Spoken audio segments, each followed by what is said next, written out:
As human beings, we are all people. We are one nation. And I never saw the difference between a Jew or an Arab or a Christian.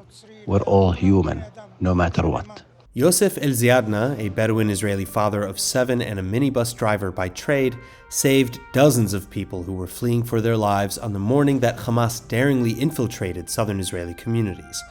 Among them, several wounded individuals and all of the young partygoers that he had brought to the Nova Music Festival in the first place. All the people I took to the party on Friday, I returned them safe and sound to their parents. For a few of them, I was even their bus driver when they were first graders going to school. Some in Yosef's own family weren't as lucky, however, as Yosef explains to the media line.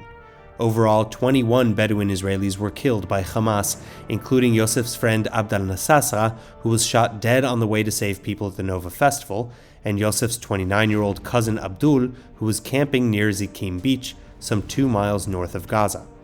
Additionally, at least 5 Bedouin Israelis were taken hostage by Hamas, including 4 in Yosef's extended family, 18-year-old Bilal and 17-year-old Aisha Ziadne, who were released after 50 days in the November hostage deal, as well as Bilal and Aisha's older brother Hamza and father Yosef, who remains in captivity today. But none of this stopped Yosef nor many other Bedouin Israelis from taking immeasurably heroic actions on that day, often under heavy fire and even direct threats. Hamas called me and threatened me. They said, because you saved those 30 Jews, didn't you think we'll come for you? I told him, listen, I'm an Israeli citizen with Israelis. And anyway, at the end of the day, we're all people. Then I went to the police station in Rahat and filed a complaint. And since then, I have been seeing a psychologist. I hope that all the hostages will return in peace and there will be quiet and peace upon Israel and upon the whole world. The proverbial 13th tribe of Israel, some 200,000 Bedouins live in the country today, but are no less a part of the nation's fabric. The story of these selfless people was the subject of an event in the capital, Jerusalem. On October 7th, over 1,200 innocent people were murdered and thousands more were injured. Many, both civilian and military alike, left everything to save people they didn't know. Among them were the Bedouins, these heroes who are part of Israeli society. The Abraham Global Peace Initiative organized an event to recognize these people who helped save the lives of so many, these civilians who were only part of those who were the heroes of October 7th. The media line spoke with them. 2 more such Bedouin heroes are Police Sergeant First Class Remo Salman El Hazael, who was working security at the Nova Festival, and Ismail El Kanawi, a private citizen who just went out to find his family.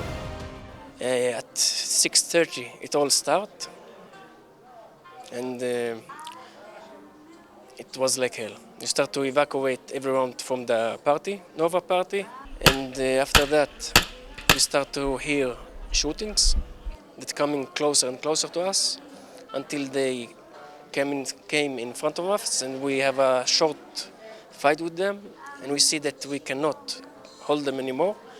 So we start to evacuate all the people to the east the Mizrach. We told them to start to run because there was no other place. I left the house to save my family members, me and my community, Rafiel Al-Krenawi, Aman Al-Krenawi, and Daish Al-Krenawi. We went out to save our family members, 3 who worked at Kibbutz Biri. And on the way, we met with young people who ran from the Nova Festival.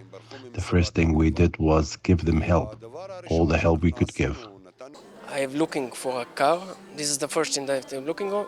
And from God, there was an open door of a car, Nissan Juke, black car. I jumped in. I saw the switch was on, the fuel was full, and I told everyone to jump in. Maybe 8, 10 jump inside, on each other. The other that didn't have room in their car, I told them to continue on foot or to hide. I will come back. And I make rescues like this 3 hours alone. We saved them and brought them to a secure place, after which we continued to search for our family as well as a woman from Kibbutz Beri. I rest a little bit, drink water in the station, My battery was dead, so I charged a little bit, 30%. And then I get out. I'm looking for the other cop that was with me.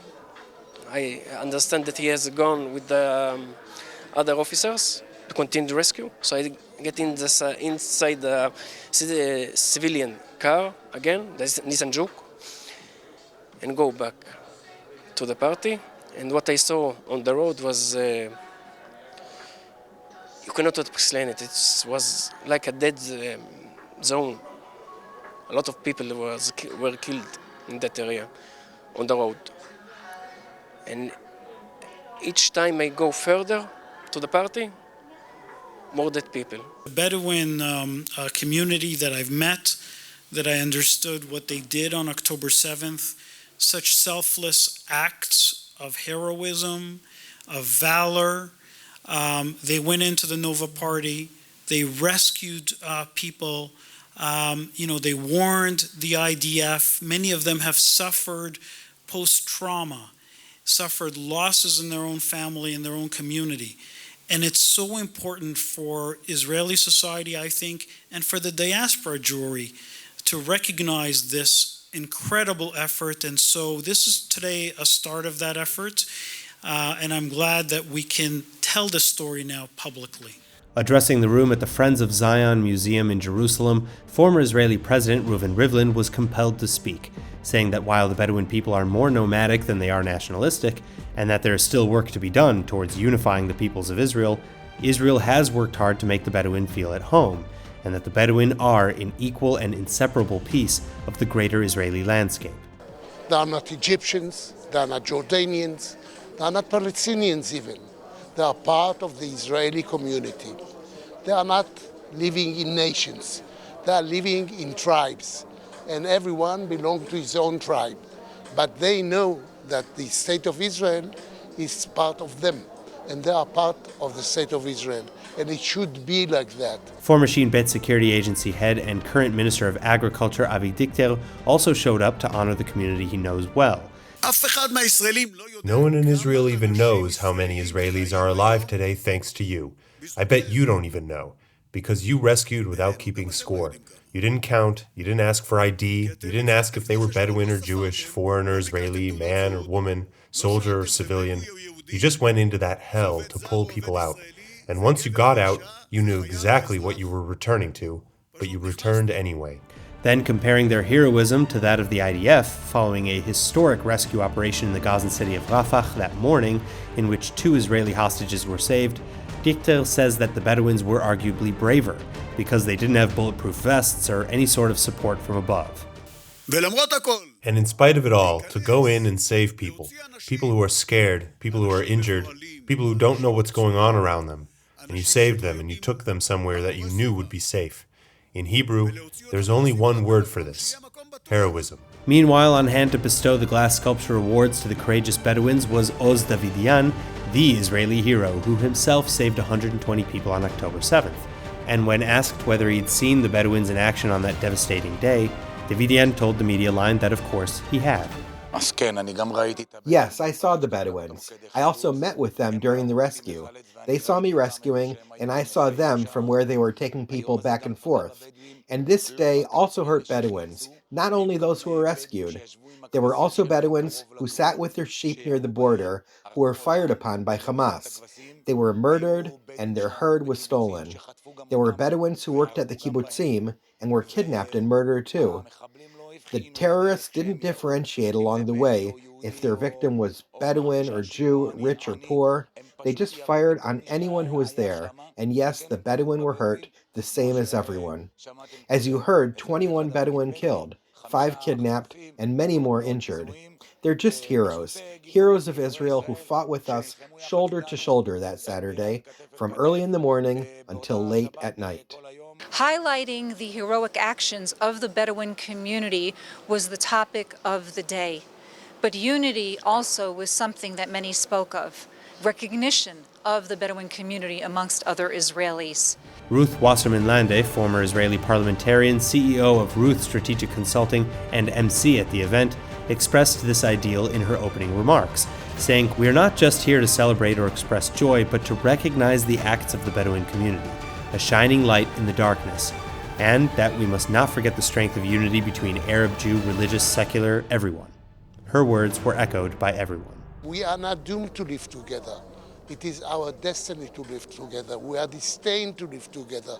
And I hope that this event will bring to the idea that we have to take care about the Bedouins. Nevertheless, the Bedouins have to understand that once we have a nation of all of us, it is a Jewish state, but every citizen is equal to another citizen. There are no difference. The Bedouin people love to help. We are a part of this country. And whatever happens to citizens of the country, whatever they're Jews, Bedouins, Arabs, we are one nation. So we have to help. What we went through on October 7th, where we went out to save people, we didn't expect to get any checks in hand. We went out to save people, not for a prize or anything. We expect that people will get to know the Bedouin people and the Bedouin citizens of Israel. From the Fos Museum in Jerusalem, I'm Felice Friedson. And I'm Aaron Porras for the Media Line.